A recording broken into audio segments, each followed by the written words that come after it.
Assalamualaikum.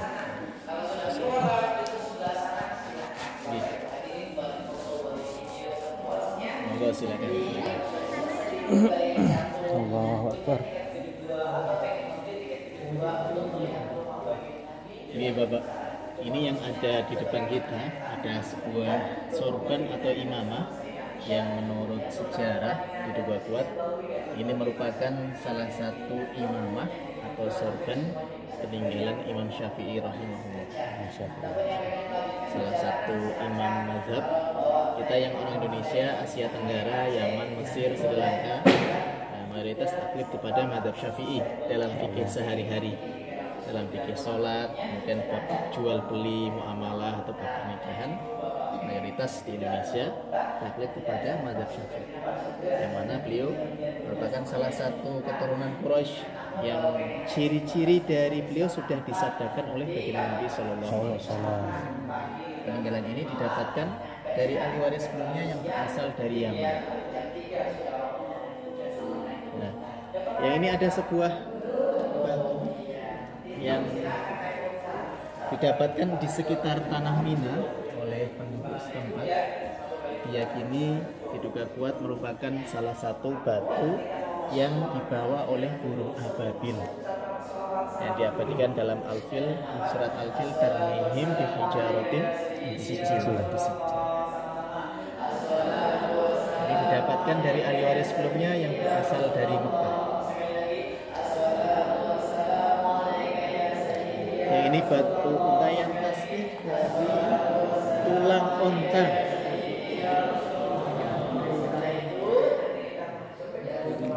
Jadi untayan tasbihnya dari tulang onta. Kalau kita di Indonesia rata-rata tasbihnya dari kayu ya Pak. Nah, ini tasbihnya dari tulang onta yang menurut sejarah diduga kuat merupakan peninggalan baginda Nabi Sallallahu Alaihi Wasallam. Ini didapatkan dari ahli waris sebelumnya yang berasal dari Mekah.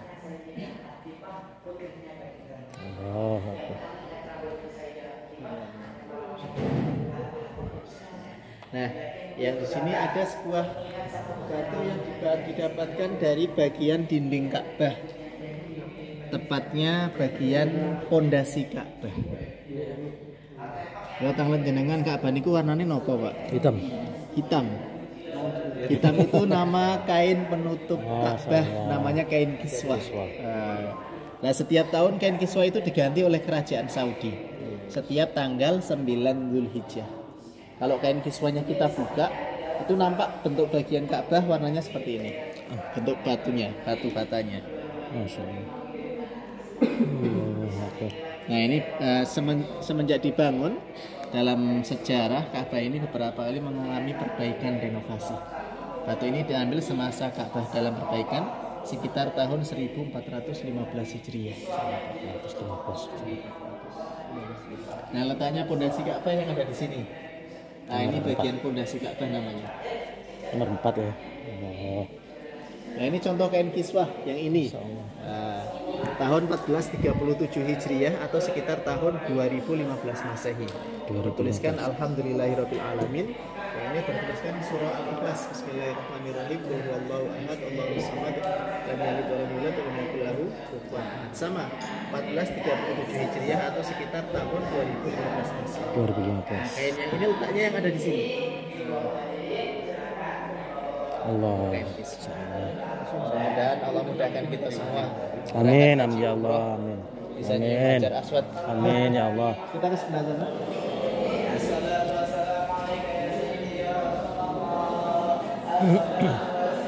Ini ada sebuah tongkat yang menurut sejarah diduga kuat merupakan salah satu tongkat peninggalan baginda Nabi Sallallahu Alaihi Wasallam. Tongkat as-saja panjangnya sekitar 125 cm.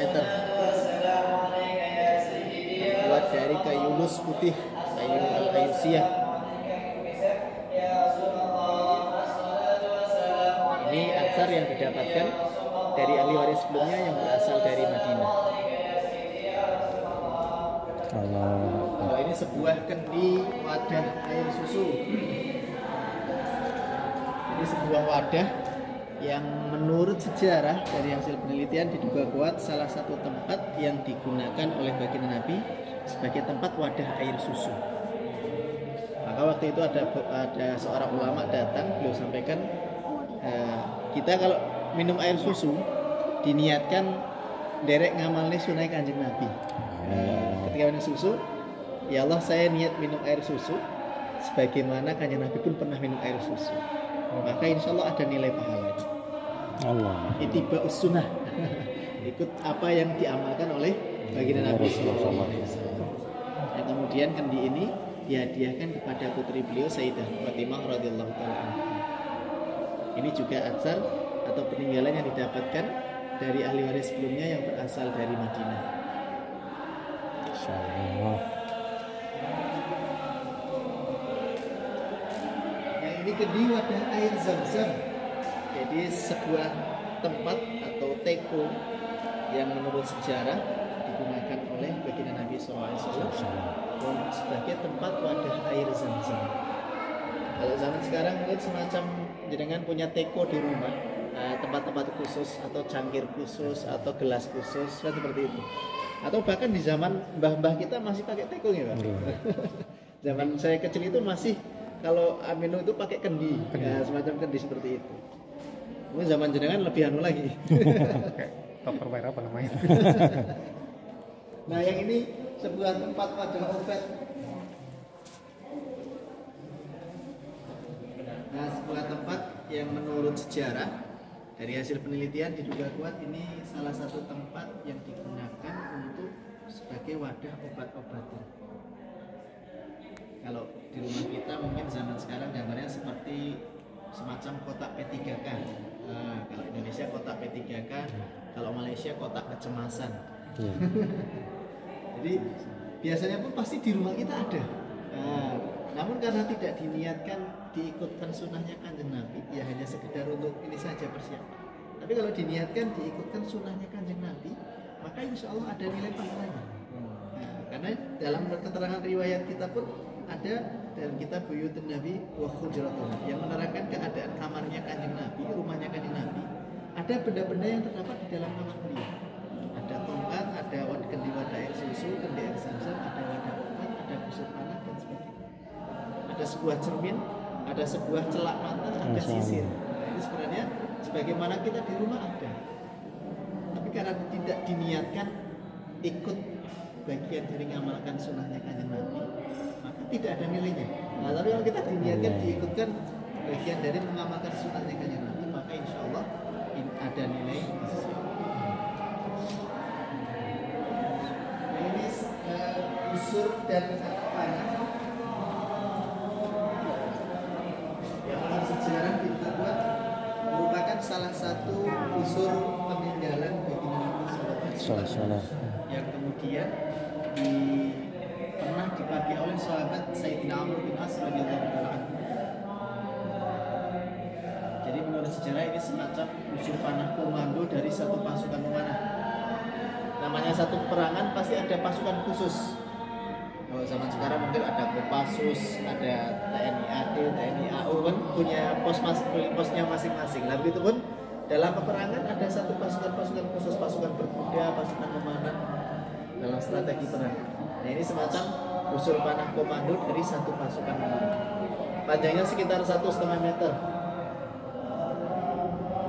Waktu itu ada ulama datang, beliau sampaikan sebuah riwayat hadis, barang siapa di rumahnya menyimpan busur panah, maka Allah SWT akan memberikan keberkahan rezeki bagi penghuni rumah tersebut. Nah, sekarang jarang orang-orang muslim punya busur panah. Jarang. Padahal salah satu olahraga yang dianjurkan oleh para ulama disunahkan yaitu memanah. Minimal diniatkan, Pak. Amin. Niat punya busur panah di rumah, disimpan, niat ngamalkan sunnahnya kanjeng Nabi. Kalau ini atsar atau peninggalan yang didapatkan dari ahli waris sebelumnya yang berasal dari Makkah.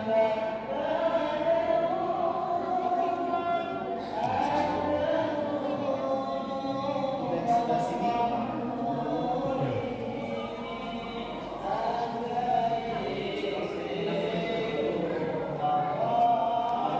ini Ini sebuah sorban atau imamah yang menurut sejarah diduga kuat merupakan salah satu sorban atau imamah peninggalan Sayyidina Ali ibnu Abi Thalib radhiyallahu taala anhu.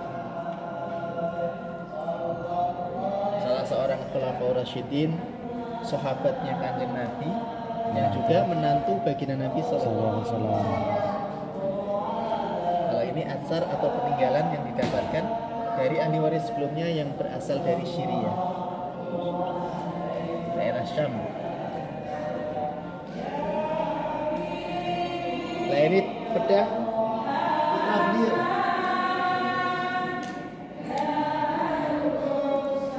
Pedang salah satu pedang yang menurut sejarah diduga kuat salah satu pedang peninggalan Sayyidina Husain radhiyallahu taala anhu, cucu baginda Nabi sallallahu alaihi wasallam. Beratnya 4,2 kg. Nah, ini 4,2 kilo, ini pedangnya Sayyidina Khalid 5,5 kilo. Kira-kira jenengan angkat beras 5 kilo kuat berapa lama? Masya Allah. Atau angkat tabung gas yang 3 kilo? Latih aja tabung gas. Latihannya. Allah. Pedang seberat 5 kilo dibawa dalam medan peperangan.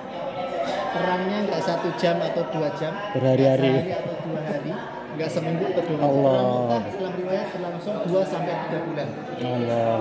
3.000 pasukan muslimin melawan 200.000 pasukan kafir. Dengan izin Allah dimenangkan oleh Pasukan Muslim. Insya Allah. Kalau ini peninggalan yang didapatkan dari ahli waris sebelumnya yang berasal dari Yaman, yang ini dari Yordania. Pedang peninggalan Sayyidina Khalid, dalam riwayat Sayyidina Khalid punya kurang lebih 200 pedang. Salah satu panglima kaum muslimin Yang tak pernah kalah. dalam sejarah tidak pernah terkalahkan di setiap peperangan yang dipimpin oleh Sayyidina Khalid. Ini peninggalan yang didapatkan dari ahli waris sebelumnya yang berasal dari Yordania. Lebih berat ini. Kalau senjata tradisionalnya Indonesia kan keris. Keris. Kira-kira beratnya berapa kilo?